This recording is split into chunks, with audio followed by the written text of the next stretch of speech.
celebrating 16 years of possibility. Pilot Flying J and Halloran Hilton Hill present Anything is Possible. Today's guest, Jules Bernard, Part 1. Welcome to Anything is Possible. Today, a very special story, a guy that I really love and admire. This is Tech Sergeant Jules Bernard. He served in World War II, and he's with us as a story of possibility today. Thank you for being here, my friend. I enjoy being here, Halloran. Your radio show cheers me up every day. In what year were you born? 1921, December of 1921, in South Louisiana, in a town called Thibodaux. What was it like growing up in Thibodaux? Let's see, we didn't live in town. We lived out. My father was an overseer on sugarcane plantations, and we were always, the owner of the plantation always lived up front on the bayou, and about a quarter of a mile back in the middle of the field, the overseer, the stable master, and the tractor driver and the blacksmith lived there. And right at the back of our houses started about the 40 cabins, the original slave cabins, where the workers for the sugarcane fields lived. So I grew up and I found my playmates in the slave quarters. And back then, the biggest sports figures was Jack Dempsey, the world champion boxer, and Babe Ruth, the baseball player. And so I played with them. And I found out that there was a Hank Aaron and a Muhammad Ali coming down the pike quite early. Now, let me ask you this. So you are in Louisiana in the 20s. Yes. And the South is deeply divided and segregated. Little louder. The South was deeply divided and segregated. Oh, yes, yes. But you had black friends back then. Yes, yes. How'd that happen? A sweet potato pie. I had been, I had to sneak off to go to the quarters. That was forbidden. My society, my church, my Bible, everyone told me that Jim Crow was ordained by the Lord. And I came home one day, and I had just come, and one of the ladies there, one of the colored ladies, had given me a sweet potato pie, and I came home. Now, my mother was raised in southern Mississippi, and she was right in line with Jim Crow. That was ordained by God. And I told her, Miss Williams gave me the best sweet potato pie I ever tasted. And she said, who? I said, Miss Williams. She said, who? I said, the colored lady lives in that first house. She said, that's Louisa, that's not Miss Williams. I said, yes, she's married to Mr. Williams. They're not really married. I said, she told me they were married in their little Baptist chapel down by the railroad. And I could see steam was coming out of Mama's ears, so I shut up. And I realized then that I guess the Lord gave me a message. Jim Crow was wrong. There wasn't anything I'd do about it. But in my heart, I knew they were just like me.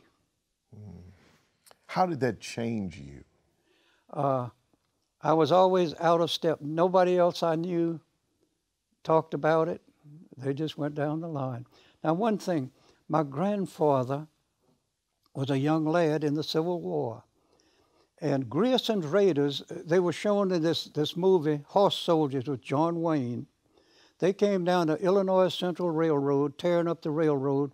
When they got to Macomb, Mississippi, they headed through the piney woods, through Woodville to Baton Rouge. And he was about 10 or 12 years old, red-headed, just like my grandson. He hung around, the rebels all ran out of town when he approached. He hung around him, and Colonel Grierson gave him an old mule, and he nursed it back to health. And after Colonel Grierson left, the rebels came back in, and they confiscated his mule. See, the mule was your pickup truck of the Civil War. And they didn't give him his mule back after the war, so he taught me to hate the South. Oh, I forgot to bring it. I got something I'm going to send you in connection with that. but he taught me to be a Union sympathizer. And all my life, I was the only Union sympathizer. I do not fly the Confederate flag. Well, I do. I have a Confederate flag I fly. It's a white rectangle, and it's got written on the bottom, "We lost, get over it." Wow. Why don't we take a break, and when we come back, I want to talk about growing up. Yes, okay. And where you went to school. Yes. And how you became a soldier. We'll get to that in just a moment. Fine. My guest is Jules Bernard. You're watching Anything is Possible. Possibility powered by Pilot Flying J, Covenant Health, Home Federal, and the Knoxville News Sentinel. Coming up. A barnstormer came through on my 13th birthday, and I took my first airplane ride at 13, and I was hooked. This is World War II veteran Jules Bernard, Tech Sergeant. He went up a private and came down a Tech Sergeant. I'll tell you about that in a moment. Thank you for being with me, my friend. It's a pleasure. Now, growing up, where'd you go to school, and talk to me? I went to an elementary school at Shreveport, Louisiana, and we moved near the school when I was 6 years old. My father had been raising cotton, but the boll weevils wiped him out. He went bankrupt in about 1926. And then he started working as a plantation overseer. He decided what to plant. He gave out the work orders to the workers. He was the only overseer who never carried a pistol. He respected his workers, and they loved him. When he would move to a new plantation, they all wanted to go with Mr. Wallace. When you have a father who is your hero, to show you what he had to face, when he was 15, his father was riding on the railroad track on his horse. Lightning killed him. At 15, Daddy took over the family, raised the boys, got the girls married off, and then he married a girl. A year later, when their son was born, she died in childbirth. His sisters raised his son till he was 2 years old. Then he met and married my mother. He was 35, and she was 18. Today they would arrest him. But they had the best. He brought a coffee in bed every morning. He got a hug every time he came in or left. So I followed that same. I thought everybody did it. I highly recommend it. It's a good thing. Pays off big time. We had no electricity. I was 16 before I spoke over a telephone. But at 13, a barnstormer came through on my 13th birthday, and I took my first airplane ride at 13, and I was hooked. So you ended up going to school to become a mechanic. Tell me about your education. So I knew I couldn't go to LSU. I didn't have the money. And then I was 18. I worked first as a waiter. Then the fellow who ran the Greyhound bus lines liked me and hired me as a porter. And then I got a job in a garage rebuilding carburetors, fuel pumps, starters, and generators. And I learned, we brought them in from all over South Louisiana. We rebuilt them and tested them, and then sold them back as rebuilt parts. And I learned a lot about how a carburetor works and all of that. So I was buying little model airplanes at the dime store, the little stick and tissue fabric and glue and rubber band. And the manager was in the National Guard, and when President Roosevelt announced that we were going to have 50,000 airplanes, he told me that if I got in now, they could guarantee I went to mechanic school. I took it right now. And I went to mechanic school in New Orleans. Then I was on the air base on the alert crew. My shift was 24 hours on and 24 hours off. Wow. On the air base in New Orleans, which meant we worked for 24 hours. Every airplane that came in, we serviced and fixed anything that was broken. Then we had 24 off. We'd take a nap of a couple of hours, go to a movie, then spent the rest of the night on Bourbon Street, and back for my next shift. It was more or less how we lived then. Life was fun. Our recreation was fishing, playing baseball and games like that. And that's about the growing up part. There was no money. Do you have brothers and sisters? I have my older half-brother, Wallace, and then a year and a half older is my brother, Roland. He was became the chief of police of my hometown, and he had been to the FBI Academy years before, and when he took over, he sent all of his people there. So he was a friend of J. Edgar Hoover's. And it's funny how he got J. Edgar Hoover's attention. On the first time, they had the banquet at the inn, and J. Edgar announced that it was a supper. And my brother said no, said, this is he said, we're having a dinner for everyone. And my brother said no, said, you eat it in the morning, it's breakfast. You eat it at the table at noon, it's a dinner. If you put it in a brown bag, it's a lunch. But at night, it's a supper. We having a supper, and that tickled J. Edgar's funny bone. And whenever he sent people up for the academy studies, he'd go up for the dinner, the supper, for each one. And when he retired, the FBI gave him a testimonial dinner up there. Did they give him a testimonial dinner or a testimonial supper? So he's supper. Got me. I'm old. I can't remember these things. I'm going to turn 97 this year. So you go to mechanic school in the military. Which branch of the military? Army Air Corps. Army Air Corps. Army Air Corps, yes. Were you proud to be in the Army when you first went in? Yes. Oh, I enjoyed it. I was fortunate, and when I got in, we started to learn to march, and the first, about a couple of weeks into it, I was just learning my left foot and my right foot, and they asked for volunteers that worked in a garage. So all the fellas say never volunteer, but I volunteered. They took us to the hangar, and there were two 1932 bombers that had landed with their wheels up. They said, take them apart for parts. And I learned how, I never learned to march, and I never learned the manual of arms, but I did learn how to take an airplane apart, how it was put. That showed almost as a disaster.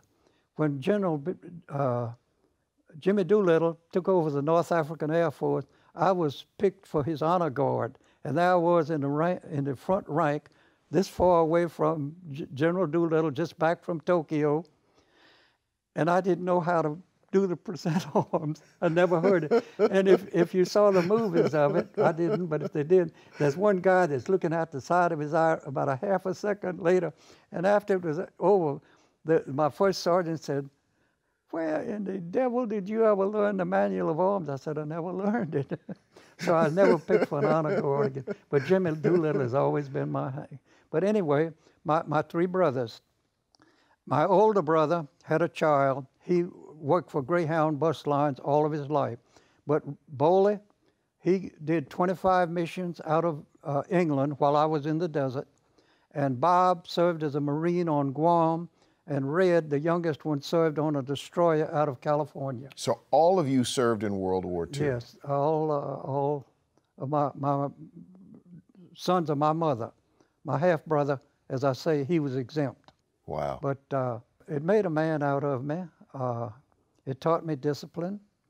And the nicest thing about it, I did have a few good teachers. I had one who inspired me to read. And I would check out a book and walk 3 miles to my home every afternoon. I had the book half read by the time I got home. I read about everything. So when I went first to Florida and then to England and I knew where I was. I was a student of geography. I knew where I was and what I was looking at. I was addicted to Roman roads. In England, I found a little guidebook. There was a Roman road near our place that went through people's yards, and I hunted them up. My friend and we walked Roman roads there. I walked them in North Africa, islands in the Mediterranean. When I got to Rome, I did the Appian Way in every direction, and I enjoyed everywhere I knew where I was. In North Africa, I visited the towns that used to be the GI Bill for Caesar Augustus soldiers that's now abandoned in the desert. It's all dry desert. We're going to take a break. And when we come back, I want to ask you this. I want to ask you about World War II, but I want to ask you how you can say, I'm at war, but I'm enjoying my life. What's this thing with you and joy? All right? Okay. We'll talk about it when we come back. This is World War II veteran, Tech Sergeant Jules Bernard. More in a moment. Coming up.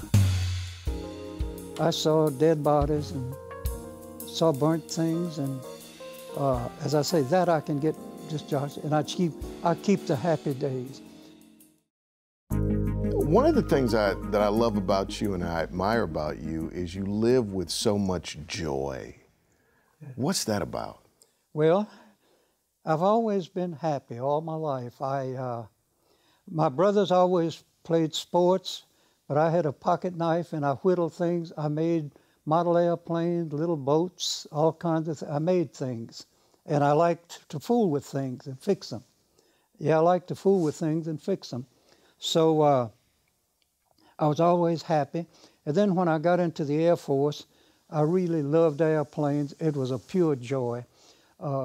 Every airplane in the Air Force at that time had 2 books about 2 inches thick. One was a service manual that told you everything about it, what it does, how to fix it. The other was a parts manual that told you every piece that went into it, from the tiniest rivet to the largest propeller.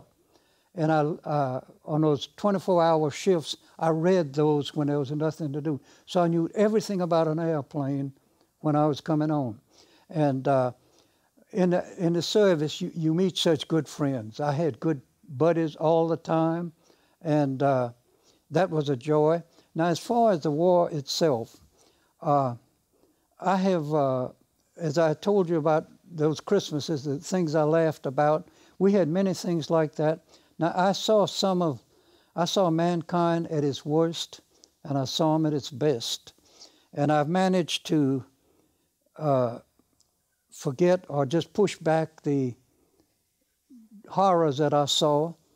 The only thing I can't is little children coming out of a bomb building, foraging in a garbage dump for food. That's always stuck with me, and to me, that's a true meaning of war. That's the people that pay the price, the little ones, and we just got to quit. And, well, anyway. When you say we've got to quit, what do you mean? Bombing buildings that children live in. You have to do it, though. But people just think about that before they go to war, but they don't. And as I say, that every time I see little starving children somewhere, that comes back to me. But the other part, I saw dead bodies and saw burnt things, and as I say, that I can get just Josh, and I keep the happy days. I remember I saw No, let's stop there for just a second. You said something really profound. You said, I keep the happy days. Yes. Explain that to me. I keep the happy parts of all my buddies, and I don't dwell on the sad things. And I was fortunate. I met a girl at LSU, and she was just like me. We made each other laugh. And we had 66 happy years, and kept joy. Something I never thanked you for. 5 years ago, she had a stroke, had lost her short-term memory for 7 months, and she couldn't remember whether she had breakfast, but she could remember the dinosaur dig, all the things we did years ago. And she developed a fear of being left alone. For 7 months, I never left my house. When she woke up from a nap, she'd call me, I was there. My son got everything for me, and it was a joy. And one day, I was having a handicapped bathtub shower put in for her. The man came to work on it. I couldn't get her oxygen level up. She sat in her little chair, her easy chair, and I told her I better call the doctor, and she said, no, let me take a nap. So I worked with him on the shower for an hour. I came back, she was gone. And right after that, it was devastating. I didn't eat or sleep for 3 days. And a few weeks after that, a fellow named H called me and had me up for breakfast at Cracker Barrel. And for the first time in months, he made me laugh again. And I owe him the greatest of thanks. He'll never know how much it was to start laughing again. And I haven't quit. You had me on to represent the veterans on Memorial Day. I take the tour. That is magnificent what they're doing for us. I really enjoyed it. I spent 15 years with the University of Tennessee Space Institute. I got to meet the finest people, Neil Armstrong, all the Dr. Girth that ran the wind tunnels in Germany from 1936 to 1940. He invented the swept wing that you see on airplanes today. He brought the greatest scientist in the world over near the big wind tunnels at Tullahoma. He was chief scientist, and he founded UT Space Institute. That was a joyful time there. But to go back to the war. Let's pause here. Let's pause here, because I wanna do a part 2 so people can hear the rest of the story. Good. Okay. On the next episode, we'll dig into a little more of the war, and we'll talk about love. Love. That's coming up next. We'll see you next time.